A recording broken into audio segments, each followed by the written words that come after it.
ഇന്ന് ബുധനാഴ്ച ആയതുകൊണ്ട് ക്യാബിനറ്റിൻ്റെ പ്രത്യേക ക്യാബിനറ്റ് യോഗം നടക്കുന്ന ദിവസമാണ്. ക്യാബിനറ്റ് യോഗം ഇവിടുത്തെ ദുരന്ത ബാധിത പ്രദേശങ്ങളിൽ നടത്തേണ്ട പ്രവർത്തനങ്ങളെ സംബന്ധിച്ച് മുഖ്യമന്ത്രിയുടെ അധ്യക്ഷതയിൽ വളരെ കൃത്യമായി തീരുമാനിച്ചിട്ടുണ്ട്. മുഖ്യമന്ത്രി തന്നെ പത്രസമ്മേളനം നടത്തി എല്ലാവരോടും ആ കാര്യങ്ങൾ വെളിപ്പെടുത്തുകയും ചെയ്തിട്ടുണ്ട്. മരണപ്പെട്ടവരുടെ ധനസഹായം 4 ലക്ഷം എന്നുള്ള STRF-ൽ 2 ലക്ഷം കൂടി മുഖ്യമന്ത്രിയുടെ പ്രത്യേക ദുരിതാശ്വാസ നിധിയിൽ നിന്ന് ഉൾപ്പെടുത്തി 6 ലക്ഷമായത്, കണ്ണും കൈകാലുകളും നഷ്ടപ്പെട്ടവർക്ക് STRF-ൽ പറയുന്നതിനേക്കാൾ 50,000 75,000 അധികം കൊടുക്കുന്നതിന്, സ്ഥിരമായി ചികിത്സയ്ക്കുള്ളവർക്ക് വേണ്ട പണം കൊടുക്കുന്നതിനൊക്കെയുള്ള സംവിധാനങ്ങൾ. അതുപോലെ തന്നെ വളരെ പ്രധാനമായിട്ടും ഇന്ന് എടുത്ത തീരുമാനം, ഇനി ലീഗൽ ഹെയർഷിപ്പ് സർട്ടിഫിക്കറ്റിൻ്റെ കാലതാമസത്തിന് വൈകാതെ നമ്മൾ നേരത്തെ കോവിഡ് കാലത്ത് കൊടുത്തതുപോലെ ഡിസാസ്റ്റർ മാനേജ്മെൻറ്റ് ആക്ടിൻ്റെ സെക്ഷൻ 19 പ്രകാരം പ്രത്യേകമായിട്ടുള്ള STMAയുടെ അധികാരം ഉപയോഗിച്ചുകൊണ്ട് നെക്സ്റ്റ് ഓഫ് കിൻ എന്ന നിലയിൽ ഏറ്റവും അടുത്ത ആശ്രിതർക്ക് ഇത് കിട്ടാവുന്ന വിധത്തിൽ കാലതാമസങ്ങളൊന്നുമില്ലാതെ എല്ലാവർക്കും സൗകര്യങ്ങൾ ലഭ്യമാക്കുക എന്ന വിധത്തിലുള്ള പരിപാടികളാണ് തീരുമാനിച്ചിട്ടുള്ളത്. ഇന്നത്തെ 2 പ്രധാനപ്പെട്ട കാര്യങ്ങളിൽ ഒന്ന്, 6 പഞ്ചായത്തുകളിലും രാവിലെ മുതൽ തന്നെ റവന്യൂ, പഞ്ചായത്ത് അംഗങ്ങൾ എന്നിവരടങ്ങുന്ന സംഘം നമ്മൾ കണ്ടെത്തിയിട്ടുള്ള വീടുകൾ വീണ്ടും കാണാനും ധാരണയുണ്ടാക്കാനും അവിടെ വേണ്ടത് എന്തൊക്കെയാണ് എന്ന് നോക്കാനും വേണ്ടി തിരിച്ചിട്ടുണ്ട്. 6 പഞ്ചായത്തുകളിലെ എല്ലാ വില്ലേജുകളിലും ഓരോ വാഹനത്തിൽ പ്രത്യേക സംഘം രാവിലെ മുതൽ പരിശോധന നടത്തി വരികയാണ്. വൈകുന്നേരമാകുമ്പോഴേക്കും ഇനി പുനരധിവസിപ്പിക്കാനുള്ള പോകേണ്ട വാഹനങ്ങൾ എത്ര, അതിൽ എത്ര എത്ര വീടുകൾ, അതിലെത്ര ഏതെല്ലാം ഉപകരണങ്ങൾ എന്നതിനെ സംബന്ധിച്ച് അന്തിമമായിട്ടുള്ള ഒരു ധാരണയുണ്ടാകും. ചൂരൽമലയിലെ ദുരന്തബാധിതർക്കൊരു വാടക വീട് എന്ന മുദ്രാവാക്യം ഉയർത്തിപ്പിടിച്ചുകൊണ്ടാണ് ഇന്ന് വാർഡ് മെമ്പർമാരുടെ നേതൃത്വത്തിൽ മേപ്പാടി, വൈത്തിരി, കൽപ്പറ്റ, മുപ്പൈനാട്, മുട്ടിൽ, അമ്പലവയൽ ഈ 6 ചുറ്റുവട്ടത്ത് കിടക്കുന്ന 6 പഞ്ചായത്തുകളിൽ അതിൻ്റെ പരിശോധന ഇപ്പോൾ നടന്നു വരികയാണ്. അത് കുറച്ചുകൂടി വേഗത വർദ്ധിപ്പിക്കാൻ ഇട നൽകും എന്ന് തന്നെയാണ് ഞങ്ങൾ പ്രതീക്ഷിക്കുന്നത്. ആ പ്രവർത്തനമാണ് ഇന്ന് പ്രധാനം. തെരച്ചിൽ തുടരുന്നുണ്ട് ഡൗൺ സ്ട്രീമിൽ. സേനാംഗങ്ങളുമായി ഞങ്ങൾ നിലവിലുള്ള ഉപസമിതി അംഗങ്ങൾ ഒരാശയവിനിമയം ഇപ്പോഴും നടത്തിയിരുന്നു. റൈറ്റ് വേയിലാണ് അവർ പോയിക്കൊണ്ടിരിക്കുന്നത്. ആ നടപടിക്രമങ്ങൾ അതുപോലെ തന്നെ തുടരുകയും ചെയ്യുന്നുണ്ട്.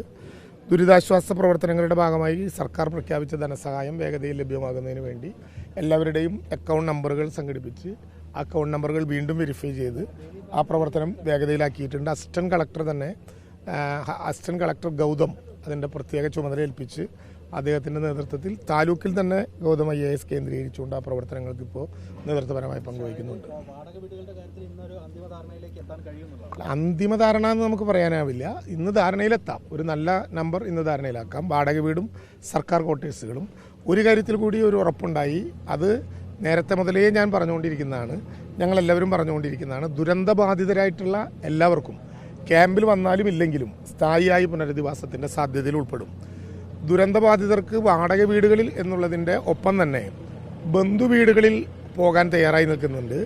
ആ ബന്ധുവീടുകളിൽ പോകുമ്പോൾ ഒരു കാരണവശാലും ഒരു ഇത്തിരി നാൾ കഴിഞ്ഞാൽ ബന്ധുവീടുകളിൽ ചെന്നുപെട്ടത് ഏതെങ്കിലും ഒരു ബന്ധുവിൻ്റെ ഔദാര്യത്തിൽ താമസിക്കുകയാണെന്ന് അവർക്ക് തോന്നാതിരിക്കാൻ വാടക വീടിന് സർക്കാർ നിശ്ചയിച്ച തുക അവർ താമസിക്കുന്ന ബന്ധുവീടുകളിലും അവരുടെ കയ്യിലും അതേൽപ്പിക്കും. മാത്രമല്ല, നമുക്ക് ക്യാമ്പിൽ നിന്ന് പോകുമ്പോൾ ക്യാമ്പിലുള്ളവരെ സംരക്ഷിക്കാൻ വേണ്ടി സർക്കാർ കൊടുക്കേണ്ട അരി, പലവ്യഞ്ജനങ്ങൾ, അതിന് വേണ്ടിയിട്ടുള്ള മറ്റൊരുക്കങ്ങൾ, വീട്ടിൽ ആവശ്യമായ സൗകര്യങ്ങൾ അതെല്ലാവരും ബന്ധുവീടുകളിലേക്കും അവരവരുടെ വീടുകളിലേക്കും സുഹൃത്തുക്കളുടെ വീടുകളിലേക്കും എല്ലാം പോകുന്നവർക്കും ലഭ്യമാകും. അപ്പോൾ അതുകൂടി കഴിച്ചാലേ എത്രയെന്ന് പറയാനാകുള്ളൂ. ഹാരിസം മലയാളത്തിലെ തൊഴിലാളികളെ അവരുടെ ഇടങ്ങളിൽ തന്നെ ക്വാർട്ടേഴ്സുകൾ തയ്യാറാക്കി അവർ താമസിപ്പിക്കാമെന്ന് പറഞ്ഞു. 93 ക്വാർട്ടേഴ്സുകൾ അങ്ങനെ കണ്ടെത്താം എന്നാണ് അവരുടെ ധാരണ. 102 പേരുണ്ട്, ബാക്കിയുള്ളവരെ നമുക്കെടുക്കാം. 93 ക്വാർട്ടേഴ്സ് തന്നെ ആഗസ്റ്റ് മാസത്തിലെ 16-നുള്ളിൽ 37 തയ്യാറായി കഴിയും. ബാക്കിയുള്ളത് അതിനെ തുടർന്ന് തയ്യാറാകും. അപ്പോൾ ആ വിധത്തിൽ ലഭ്യമാകുന്നവർക്ക് കൂടി ആ സൗകര്യങ്ങൾ കൂടി ഒരുക്കും. അപ്പോൾ നമുക്ക് ക്യാമ്പ് കുറേശ്ശെ കുറയ്ക്കാൻ പറ്റും. ഇന്നലെ ഞാൻ പറഞ്ഞതുപോലെ 17 ക്യാമ്പിൽ നിന്ന് 12ലേക്ക് എത്തിയിട്ടുണ്ട്. ആളുകൾ പോകുന്ന വർക്ക് നമുക്ക് സ്കൂളുകൾ വേഗത്തിൽ വർക്ക് ചെയ്യിക്കുക എന്നുള്ളത് ഒരു ലക്ഷ്യം വെച്ചുകൊണ്ടാണ് ആ വിധത്തിലേക്ക് ഞങ്ങൾ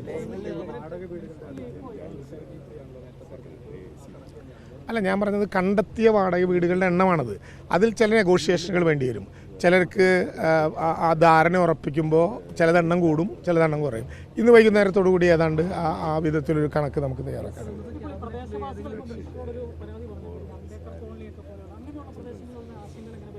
അല്ല, ഈ ആശങ്കയുള്ള ഏതു പ്രദേശമാണോ അവിടെ ജിയോളജിസ്റ്റ്, ഹസാർഡ് അനലിസ്റ്റ് ഉൾപ്പെടെയുള്ള ഭൗമ്യശാസ്ത്ര പഠനം നടത്തുന്ന സംഘം പോകും. അവരുടെ ഉറപ്പ് ആ കാര്യത്തിലുണ്ടാകും. അങ്ങനെ ഉറപ്പായി താമസിക്കാൻ പറ്റിയില്ലെങ്കിൽ ഏറ്റെടുക്കേണ്ട സ്ഥിതിവിശേഷം ഗവൺമെൻറ്റാണ്.